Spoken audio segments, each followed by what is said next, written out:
Então vamos lá, dando sequência ao nosso trabalho a respeito de direitos humanos, agora nós vamos resolver algumas questões levando em conta o que tem sido cobrado em nossas provas. Então a gente terá ali, através das questões, condição de enxergar a dinâmica da prova, como a gente deve se preparar para esse exame, para sermos aprovados, evidentemente. Então vamos lá, vamos observar o seguinte, antes de começarmos as questões. Normalmente o tema cobrado nas questões constitui a literalidade do Pacto de São José da Costa Rica, do Pacto de San Salvador e alguns dispositivos constitucionais, algumas regras constitucionais no que se refere a direitos e garantias individuais. Então a gente encontra bastante questionamento em relação a esses temas e dessa maneira, normalmente a literalidade do texto normalmente não transcende, não vai além do que se cobra, do que se tem no texto da lei. Vamos lá, vamos dar uma olhada na primeira questão que nós temos. Questão bastante extensa. Como advogado, atuante na área de direitos humanos, você é convidado a participar de um evento da OAB sobre Sistema Internacional ou Interamericano, de Direitos Humanos. Em meio ao debate, foi alegado que a Convenção Americana dos Direitos Humanos não vincula juridicamente os estados que a ratificaram, mas apenas cria um compromisso moral. Em relação a tal alegação, é fundamental invocar o conhecido e importante caso Velázquez Rodrigues. Essa decisão da Corte Interamericana de Direitos Humanos é especialmente relevante por quê? Porque neste caso, nesse processo junto à Corte Interamericana, um dos temas discutidos, trazidos à baila ali, é a respeito exatamente de se tratar um compromisso jurídico gerando vinculação e obrigatoriedade, ou se é somente um compromisso moral daqueles países que aderiram ou que ratificaram o Pacto de São José da Costa Rica. E a gente sabe muito bem que o Pacto de São José da Costa Rica constitui um ato normativo que nos dá a condição de implementar o sistema regional de proteção dos direitos humanos, gerando ali obrigatoriedade e vinculação em relação àqueles que ratificam o pacto, aqueles que compõem o pacto. E é exatamente essa a discussão. Se em relação ao pacto, se nós temos a obrigatoriedade ou não de obediência a este pacto. Antes de ingressarmos na análise das alternativas, vamos aqui observar o que há no Pacto de São José da Costa Rica. Vamos botar aqui no quadro, rapidinho. Artigo 1º. Obrigação de respeitar os direitos. Os Estados partes nesta convenção comprometem-se a respeitar os direitos e liberdades nela reconhecidos e a garantir seu livre e pleno exercício a toda pessoa que esteja sujeita à sua jurisdição, sem discriminação alguma por motivo de raça, cor, sexo, idioma, religião, opinião política, ou de qualquer outra natureza. Origem nacional, social, posição econômica, nascimento ou qualquer outra condição social. Para efeitos dessa convenção, pessoa é todo ser humano. E aí, artigo 2º, dever de adotar as disposições de direito interno. Se o exercício dos direitos e liberdades mencionados no artigo 1º ainda não estiverem garantidos nas disposições legislativas ou de outra natureza, os Estados partes comprometem-se a adotar, de acordo com as suas normas constitucionais e com as disposições desta Convenção, as medidas legislativas ou de outra natureza que forem necessárias para tornar efetivo tais direitos e tais liberdades. Desse dispositivo, nós podemos concluir que não há tão só uma obrigação moral. O que eu tenho ali é um compromisso jurídico, tanto que nós temos a possibilidade, obviamente, se o Estado aderir e se sujeitar à Corte Interamericana, a possibilidade de aplicação de sanção, a possibilidade de exigir do Estado parte medidas para a implementação dos direitos e liberdades que nós temos estatuídos na Convenção. Então, o que a gente deve destacar aqui é que não se trata tão só de um compromisso moral, portanto, o item ali está errado. Vamos observar a afirmativa, está errada, Vamos observar novamente a questão. A afirmativa que eu tenho no comando está dizendo que ali só tem um compromisso moral. E diante disso é necessário trazer o caso Velázquez Rodrigues à baila. Vamos aqui analisar cada uma das alternativas. Foi a primeira condenação do Brasil pela Corte Interamericana. Errado, na verdade, no caso Velázquez Rodrigues, o Brasil não era a parte. Nós tivemos ali o estado de Honduras, na verdade, não o Letra B. Afirmou que os Estados-partes devem prevenir, investigar e punir toda a violação de direitos reconhecidos pela Convenção Americana, bem como procurar, ademais, o restabelecimento, se possível, dos direitos violados e, se for o caso, a reparação dos danos produzidos pela violação de direitos humanos. A letra B representa o gabarito, levando em conta o que há na Convenção. Aí na letra C, admitiu que o sistema interamericano de direitos humanos é formado por um conjunto de órgãos que estão vinculados à Secretaria-Geral da Organização dos Estados Americanos e subordinada à Assembleia Geral da mesma organização, de forma que suas decisões apenas adquirem força vinculante quando confirmadas pela Assembleia. Errado. A decisão da Corte Interamericana, ela tem força vinculante. E a Secretaria-Geral de Organização dos Estados Americanos constitui um instrumento para que a Convenção venha a ser implementada. Letra D. Estabeleceu o procedimento de eficácia das próprias decisões da Corte, que após serem prolatadas, deverão ser encaminhadas para os tribunais superiores dos Estados, partes da Convenção, a fim de que sejam ratificados por esses tribunais. Somente após essa confirmação é que as decisões se tornarão juridicamente vinculantes. Errado. As decisões se tornam juridicamente vinculantes a partir do momento em que o Estado ratificou e se sujeitou à jurisdição da Corte Interamericana. Portanto, o gabarito da nossa questão, a alternativa B de bola. Uma questão relativamente complicada, porque leva em conta a estrutura que nós encontramos na Convenção Americana de Direitos Humanos, o Pacto de São José da Costa Rica, os aspectos normativos, a força vinculante da decisão tomada pela Corte Interamericana de Direitos Humanos, corte essa cuja competência, cujas funções estão mencionadas no Pacto de São José da Costa Rica. Vamos lá, vamos à nossa próxima questão para a gente ver o que nós temos ali. Vou colocar na tela para a gente analisar conjuntamente, tá? Recentemente, houve grande polêmica na cidade de Pirapiranga, porque o prefeito proibiu o museu local de realizar uma exposição sob a alegação de que as obras de arte misturavam temas religiosos com conteúdos sexuais, além de haver quadros e esculturas obscenas. Você é contratado para atuar no caso pelos autores das obras de arte e por intelectuais, com base na Convenção Americana de Direitos Humanos e na Constituição Federal de 88, assinale a opção que apresenta o argumento que você, como advogado, deveria adotar. Aqui nós estamos falando, evidentemente, da liberdade de expressão. Liberdade de expressão que nós vamos encontrar no artigo 13 da Convenção Americana de Direitos Humanos. Essa liberdade de expressão, ela a rigor, e aí eu olho para o texto constitucional primeiro, ela não está sujeita à censura prévia. Então, se eu olho para o texto constitucional, a liberdade de expressão, seja de cunho artístico, científico, técnico, o que for, não está sujeito à censura prévia. Obviamente que aquele autor daquela manifestação, aquele que se expressou, está sujeito à responsabilização, mas nós não temos a censura prévia.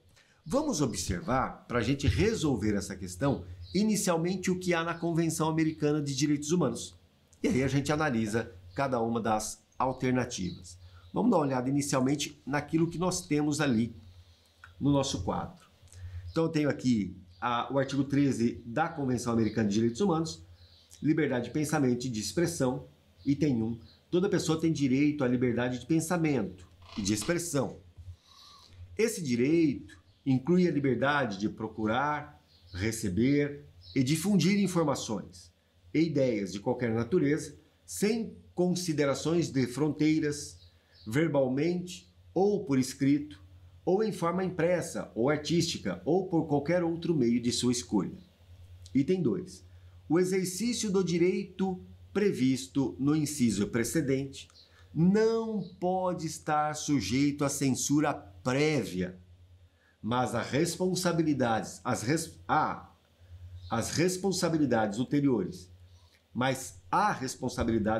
ulteriores, que devem ser expressamente previstas em lei e que se façam necessárias para assegurar o respeito dos direitos e da reputação das demais pessoas, a proteção da segurança nacional e da ordem pública, ou da saúde ou da moral. Item 3, e aí vamos parar aqui para analisar alguns aspectos. O que está se dizendo até agora? Exatamente o que havia afirmado no começo. A liberdade de expressão ela existe, não haverá censura prévia, e aquele que se manifesta, aquele que se expressa, está sujeito à responsabilização, seja de natureza civil, seja de natureza criminal, levando em conta aquilo que houvera expressado, levando em conta aquilo que trouxera. Se houve, por exemplo, dano à reputação de terceiro, dano à saúde de terceiros, então ali eu tenho a responsabilização por aquilo que o sujeito falou, aquilo que o sujeito apresentou. Não há censura prévia, mas há responsabilização. Daí a vedação ao anonimato, correto? Daí a vedação ao anonimato. Por quê? Porque é necessária a fixação de responsabilidades. Vamos prosseguir ali em relação ao dispositivo. Item 3. Não se pode restringir o direito de expressão por vias e meios indiretos, tais como abuso de controles oficiais ou particulares de papel de imprensa, de frequências radioelétricas ou equipamentos e aparelhos usados na difusão de informação, nem por qualquer outros meios destinados a obstar a comunicação e a circulação de ideias e opiniões. Item 4. A lei pode submeter espetáculos públicos, exatamente, deixa eu voltar aqui. A lei pode submeter espetáculos públicos à censura prévia, com o objetivo exclusivo de regular o acesso a eles para a proteção da moral da infância e da adolescência, sem prejuízo do disposto no inciso 2º. Então, é possível a censura prévia para a preservação da moral da infância e da adolescência. Isso em espetáculos públicos. Item 5. A lei deve proibir toda propaganda a favor de guerra, bem como toda apologia ao ódio nacional, racial ou religioso, que constitua incitamento à discriminação, à hostilidade, ao crime ou à violência. A nossa questão ela irá se resolver aqui muito levando em conta o item 4, tá bem? Vamos dar uma olhada novamente no texto da questão e vamos analisar as alternativas. Vou pegar aqui o comando, né? Você é contratado para atuar em nome dos autores das obras e por intelectuais, com base na Convenção e na Constituição, assinale a opção correta. A censura por autoridades administrativas competentes como mecanismo eficaz para assegurar o respeito à reputação das pessoas como forma de garantir a moralidade pública deve ser admitida. Errado. Censura prévia, ela não existe. Para essa razão, ela não pode existir, levando em conta a Constituição, a Convenção de Direitos Humanos, a Convenção Americana de Direitos Humanos, prevê somente uma exceção, que é no caso dos espetáculos públicos. Item B. O exercício da liberdade de expressão e o de criação artística estão sujeitos à censura prévia, mas apenas por força de lei devidamente justificada, como forma de proteção da honra individual e da moral pública. Letra C. A liberdade de expressão e criação artística estão sujeitas à censura prévia, errado, pelas autoridades competentes quando elas ocorrerem por meio de exposições em museus, tendo em vista a proteção da memória nacional e da ordem pública. Errado. Não é tendo em vista a memória nacional e também não é tendo em vista a ordem pública que se admite a censura em espetáculos públicos. Letra D. A lei pode regular o acesso a diversões e espetáculos públicos, tendo em vista a proteção moral da infância e da adolescência, sendo vedada, porém, toda e qualquer censura prévia de natureza política, ideológica e artística. A resposta está exatamente no item...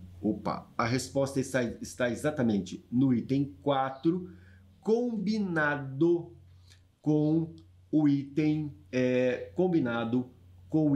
que veda a discriminação, levando em conta aspectos ideológicos, levando em conta o que eu tenho no caput. Então, item 4 fundamenta o nosso gabarito. O gabarito é a letra D, que diz: a lei pode regular o acesso às diversões e espetáculos públicos, tendo em vista a proteção da moral da infância e da adolescência, sendo vedada, porém, qualquer censura prévia, levando em conta a natureza política, levando em conta a natureza ideológica e artística.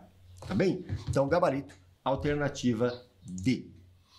Então, mais uma vez, a gente percebe que a questão, ela explora a literalidade do Pacto de São José da Costa Rica, e a gente tem que ficar atento em relação a isso. Importante a leitura dos direitos, da competência da Comissão e da Corte Interamericana. Esses são os 3 itens dentro do pacto que nos chamam bastante atenção. Vamos lá, vamos à próxima questão, vamos ver o que a gente tem aqui a respeito do direito à indenização. Então, o tema, ele trata exatamente do que nós encontramos no artigo 10º da Convenção Americana de Direitos Humanos. Vamos observar a questão e vamos resolvê-la levando em conta o que há na Convenção. Vamos lá. Um rapaz, que era pessoa em situação de rua, acabou de sair da prisão. Ele fora condenado por crime de latrocínio e, posteriormente, a Defensoria Pública ajuizou em seu favor uma ação de revisão criminal, na qual ele foi absolvido por ausência de provas, caracterizando assim um erro judiciário. Nesse período, ele ficou 5 anos preso. Agora a família indaga se existe um direito de indenização em função de tal condenação por erro judiciário. Assinale a opção que apresenta a informação que você, na condição de advogado especializado em direitos humanos, deve prestar à família, com base na Convenção Americana sobre Direitos Humanos. O que a questão está pedindo aqui para a gente é o seguinte: está pedindo somente a resposta levando em conta a Convenção. Não está se indagando a respeito do texto constitucional. A gente sabe que a Constituição, ela prevê o dever indenizatório no caso de erro judiciário. E a doutrina administrativista, inclusive, tem dito que, neste caso, a responsabilidade por erro judiciário, além de ser objetiva, ela é regida pela teoria do risco integral, oportunidade em que, mesmo que a vítima tenha colaborado para o erro, a responsabilidade do Estado haverá, não se admitindo nem atenuação e nem exclusão da responsabilidade do Estado neste caso. Mas levando em conta o que há na Constituição, nós podemos dizer que haverá o dever indenizatório, a responsabilidade é objetiva, adota-se a teoria do risco integral, não se admitindo excludentes e atenuantes da responsabilidade do Estado. Mas a questão, ela nos cobra a respeito da Convenção Americana de Direitos Humanos. E muitas vezes, na hora que você vai responder uma questão dessa, você se confunde por lembrar do que há na Constituição Federal, por lembrar de temas de responsabilidade civil do Estado em âmbito administrativo. Então, a gente se confunde. A resposta que nós iremos aqui adotar é levando em conta o que há na Convenção Americana de Direitos Humanos. Então, o sujeito foi condenado, ficou 5 anos preso, reconheceu-se posteriormente que houve um erro, aí surge o dever indenizatório. Vamos observar, antes de analisarmos as alternativas, vamos observar o que há no artigo 10º da lei, do Pacto de São José da Costa Rica, direito à indenização. Toda pessoa tem direito de ser indenizada conforme a lei, no caso de haver sido condenada em sentença transitada em julgado por erro judiciário. Perceba que a Convenção, ela não estabelece o valor, não estabelece como será apurado esse valor indenizatório. O certo é que ela prevê a indenização no caso do erro judiciário. Vamos lá, vamos dar uma olhada na nossa questão então. Vamos analisar da expressão assinale para baixo, tá? Assinale a opção que apresenta informação que você, na condição de advogado especializado em direitos humanos, deve prestar à família com base na Convenção Americana de Direitos Humanos. Letra A. O direito de indenização, a indenização, está previsto na Convenção Americana dos Direitos Humanos de uma forma geral, mas não há previsão expressa por erro judiciário. Errado, a gente já viu que há essa previsão expressa. Portanto, essa é uma construção argumentativa que deve ser produzida no caso concreto. A gente sabe muito bem que o item aqui... deixa eu voltar aqui. A gente sabe muito bem que o item está errado, exatamente... acho que eu passei. O item está errado, levando em conta exatamente o que há no artigo 10º, tá bom? Agora vamos voltar às demais alternativas. Letra B. A indenização por erro judiciário não é uma matéria própria do campo de direitos humanos. Por isso, não existe tal previsão na Convenção. Errado mais uma vez. Nem em nenhum outro tratado de direitos humanos que o Brasil seja signatário. Item errado, alternativa B, também errado. Alternativa C. A Convenção sobre Direitos Humanos assegura o direito à indenização por erro judiciário, mas o restringe aos erros que resultam de condenação na esfera civil, excluindo eventuais erros que ocorram na jurisdição penal. Tome cuidado. Na hora que a Convenção trata do tema, no artigo 10º, ela não diz se é sentença penal condenatória, ela não diz se é uma sentença civil, se o erro está no processo civil, se o erro está no processo penal. A doutrina, de fato, ela se depara com esse questionamento, qual é a amplitude daquele artigo 10º. A maioria tem dito que ali o que eu tenho é em relação à sentença penal condenatória. Observe a redação do artigo 10º, vou colocar novamente ali, para você visualizar. Olha, toda pessoa tem direito de ser indenizada conforme a lei, no caso de haver sido condenada em sentença transitada e julgada por erro judiciário, condenada civil ou penalmente. O dispositivo não fala, o artigo 10º não menciona isso. Tá? Então, não se pode afirmar, conforme está se estabelecendo, dizendo na alternativa C, que a jurisdição é penal. Aí vamos à letra D. A Convenção Americana sobre Direitos Humanos dispõe que toda pessoa tem direito a ser indenizada, conforme a lei, no caso de haver sido condenada em sentença transitada em julgado por erro judiciário. Perceba que a redação é a mesma redação do artigo 10º, é a literalidade do dispositivo. Toda pessoa tem direito a ser indenizada, conforme a lei, no caso de haver sido condenada em sentença transitada em julgado por erro judiciário. Daí, o gabarito é a alternativa D. Então, questão cobrando a literalidade. Que fique muito claro, a Convenção Americana de Direitos Humanos, o Pacto de São José da Costa Rica, não menciona no seu texto se o erro é por uma sentença penal, se o erro é por uma sentença civil. A doutrina majoritária tem entendido que está se falando ali de um erro numa sentença penal, condenação penal, mas isso não é explícito no texto, não é dito no texto. Eu tenho uma percepção um pouco mais ampla, eu entendo que o erro judiciário pode se dar tanto na esfera civil quanto na esfera penal, e nas duas hipóteses eu tenho a proteção decorrente da Convenção, decorrente do Pacto de São José da Costa Rica. Então, o que a gente percebe mais uma vez é que as questões têm cobrado a literalidade do texto, têm cobrado o que há na Convenção, têm cobrado o que há na Constituição Federal, portanto a leitura é primordial, tá bom?